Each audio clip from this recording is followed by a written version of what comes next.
ఈరోజు మన జగన్ గారు ఓడిపోవటానికి ప్రధాన కారణాలు ఎవరనేది తెలుసుకుందాం. ముఖ్యులు అంబటి రాంబాబు గారు, సజ్జల రామకృష్ణారెడ్డి గారు, విజయసాయిరెడ్డి గారు, తర్వాత అనిల్ కుమార్ యాదవ్ గారు, రోజా గారు, కొడాలి నాని గారు, వల్లభనేని వంశీ గారు, పాటుగా పేర్ని నాని గారు. వీళ్ళే కదా జగన్మోహన్ రెడ్డి గారిని ఓడిపించింది. ఇది వాస్తవమా కాదా? అందరికీ తెలిసిన వాస్తవం కదా.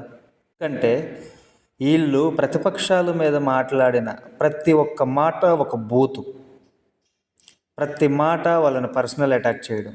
అంతే కదా జగన్మోహన్ రెడ్డి గారిని 8 మంది అష్టదిగ్బంధనం చేసి ఈరోజు ఇంట్లో కూర్చోబెట్టారు. వాస్తవానికి ఆయన చేసిన మంచి పనులకి, ఆయన చేసిన సంక్షేమ పనులకి అంత ఘోరం ఓటమైతే ఎవరు యాక్సెప్ట్ చేసేది కాదు, ఎవరు ఊహించలేదు.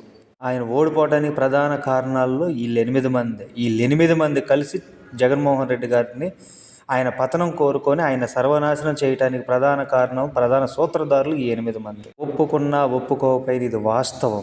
ఒక ఎక్స్ సీఎంను పట్టుకొని చీరలు ఎడతాం, గాజులు ఎడతాం, ముసలి నా కొడుకు, తప్పు కదా అలా మాట్లాడడము. వీళ్ళందరూ అదే కదా మాట్లాడింది. వీళ్ళందరూ ఒక్కొక్కరు ఒక్కొక్క విధంగా జగన్మోహన్ రెడ్డి గారిని సర్వనాశనం చేసి ఈరోజు దయనీయమైన పరిస్థితుల్లో ఆ రాజకీయ పార్టీని నిలబెట్టారంటే ఈ 8 మంది చేసిన తప్పులే. జగన్మోహన్ రెడ్డి గారు ఇప్పుడైనా తెలుసుకొని ఇటువంటి వ్యక్తుల్ని కంట్రోల్ చేసుకోకపోతే పార్టీ ఇంకా భూస్థాపితం అవుతుంది. వాస్తవం. అంగీకరించినా అంగీకరించకపోయినా ఇదే వాస్తవం.